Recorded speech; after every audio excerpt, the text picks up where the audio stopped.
আজকের রহস্য গল্পের নাম কে। পাঠে আমি জারিয়াত। রহস্য যেখানে দানা বাঁধে, ভয়ে সেখানে রোমাঞ্চ হয়ে ধরা দেয়।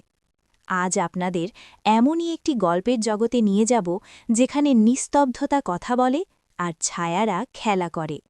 কিশোর আলোতে প্রকাশিত ডিউক জনের ছোট গল্প কে এমনই এক রহস্যের জাল বুনেছে, যা আমাদের ভাবনার জগৎকে নাড়িয়ে দেয়।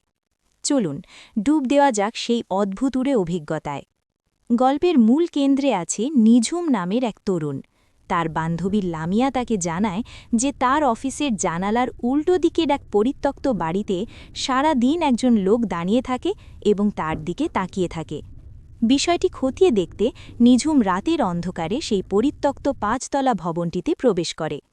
ধুলোবালিতে মাখামাখি সেই পুরনো দালানের ভেতর নিঝুম যখন রহস্যময় মূর্তির মুখোমুখি হয়, তখন সে আবিষ্কার করে যে সেটি আসলে কোনো মানুষ নয়, বরং একটি পুরনো ম্যানিকিন বা প্লাস্টিকের পুতুল।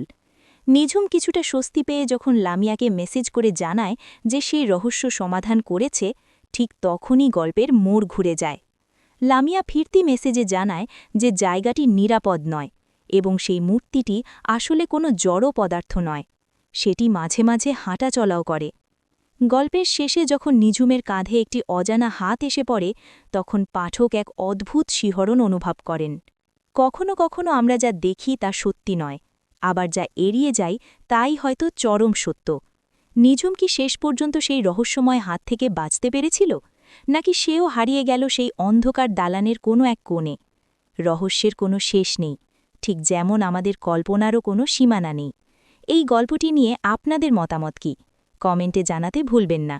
শীঘ্রই দেখা হচ্ছে নতুন কোনো গল্প আর নতুন কোনো জীবনবোধ নিয়ে। ভাইয়া, একটা লাইক, শেয়ার, সাবস্ক্রাইব দিয়ে দিও।